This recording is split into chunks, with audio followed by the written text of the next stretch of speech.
Gouache is an expensive medium. All the more reason to ask yourself, is it the right medium for me and my style? How does it work and what is the hype about? I'm Frances, and in this first installment of Find Your Art Medium, I want to answer all your questions about gouache.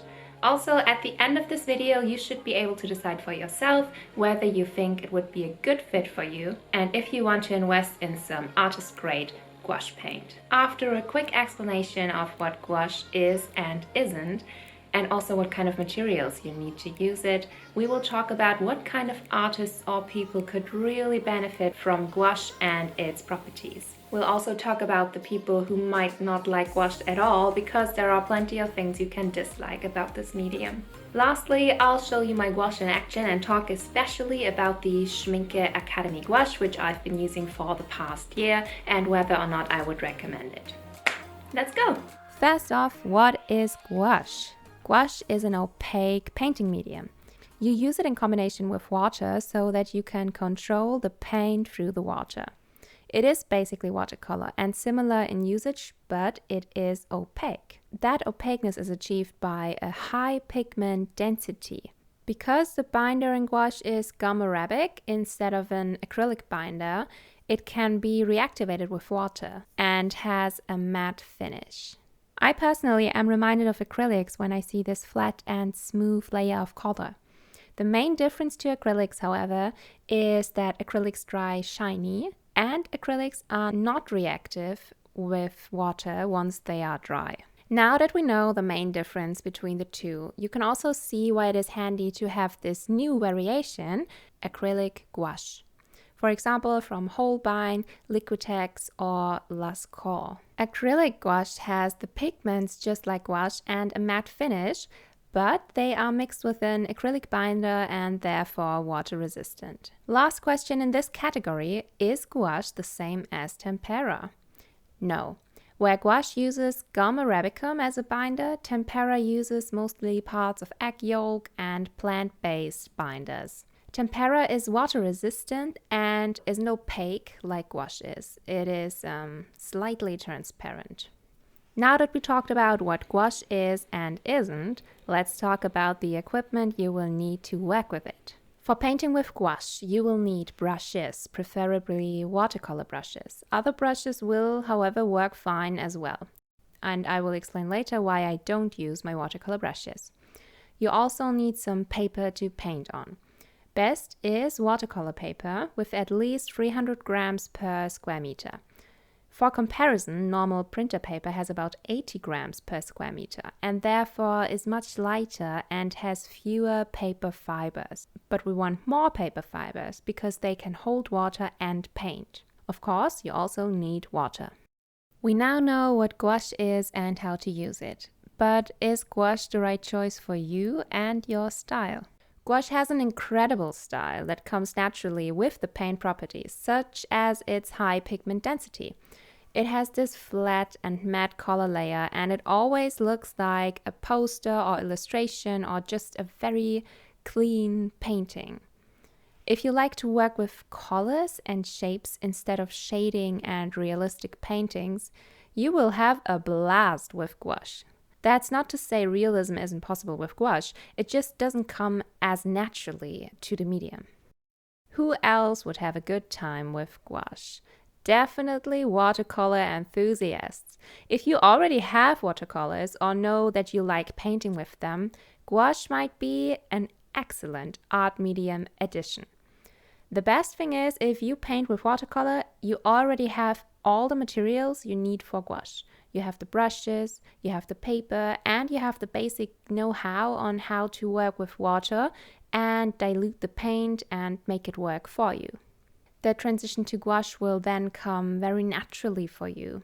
But the difference in style is enormous. Where you create these shaded and light paintings with watercolor, you can achieve bold and flat layers of color with gouache. Unlike watercolor, gouache is very forgiving when you make a mistake.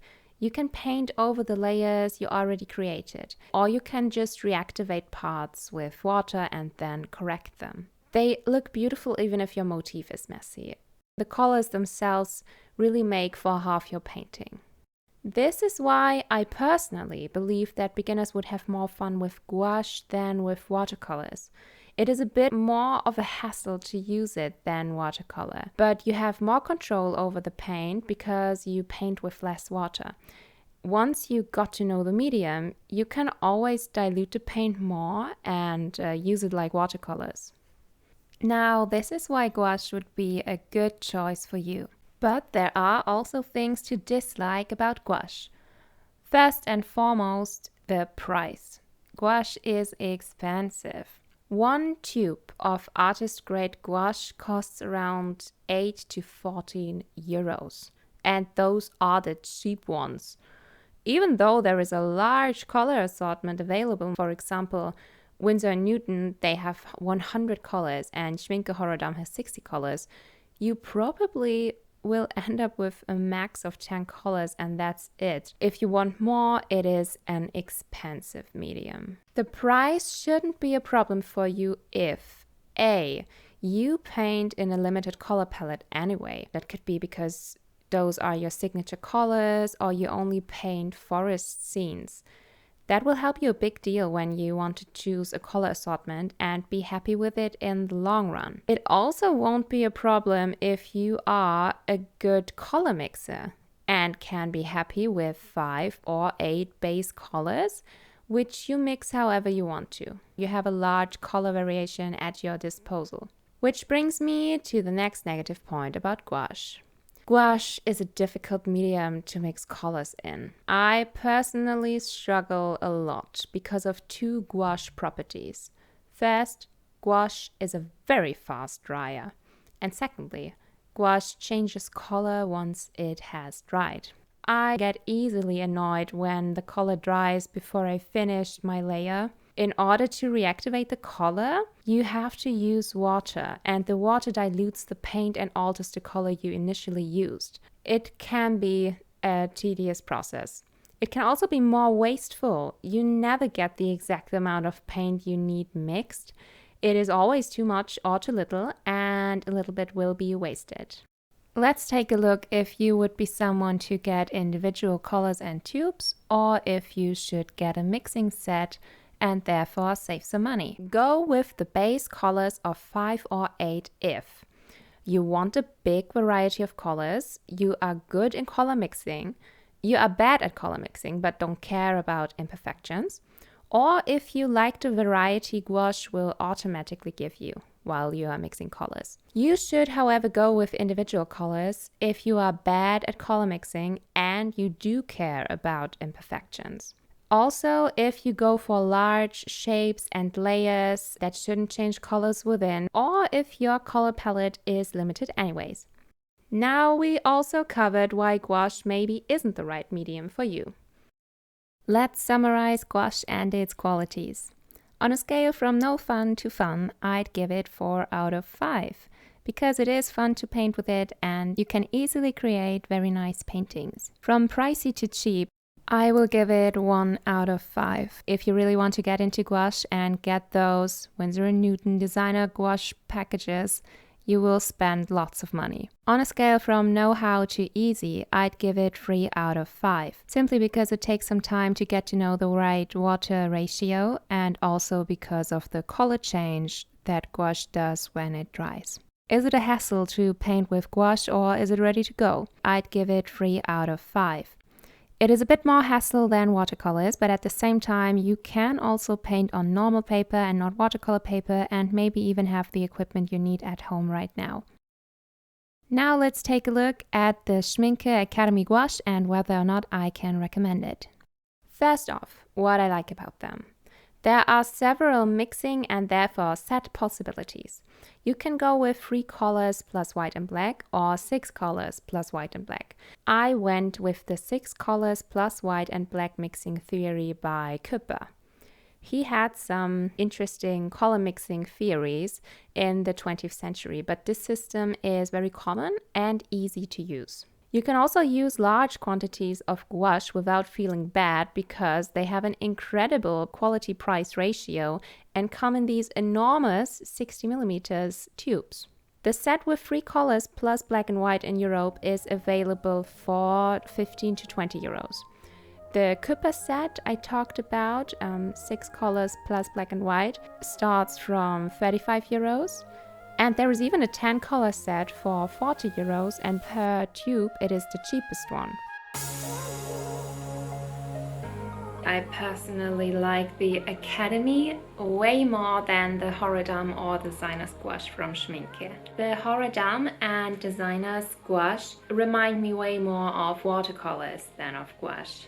And if you want to use those, you will need special watercolor paper. You can definitely see in the vermilion red that the pigments aren't as fine as with the Horadam and Designer's Gouache.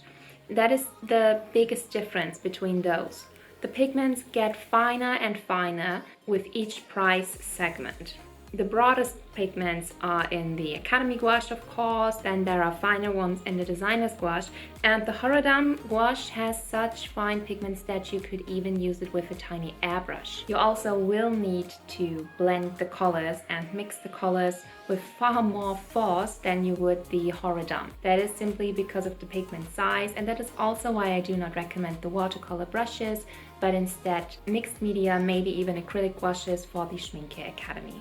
To summarize, the Schmincke Akademie is an amazing gouache where you don't need to feel guilty if you use more than you would have needed. You can try out new things, it has an extreme light fastness and an incredible color intensity. I recommend mixed media paper for them and mixed media or acrylic brushes.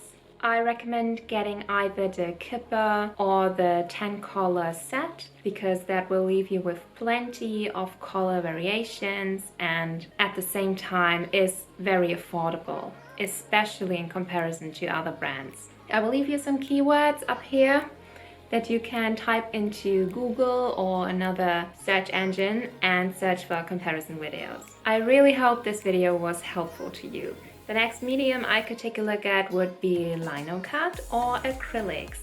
Please let me know which ones you want to get to know and what kind of questions you have about those. I can't wait to answer them and see you in my next video. Bye!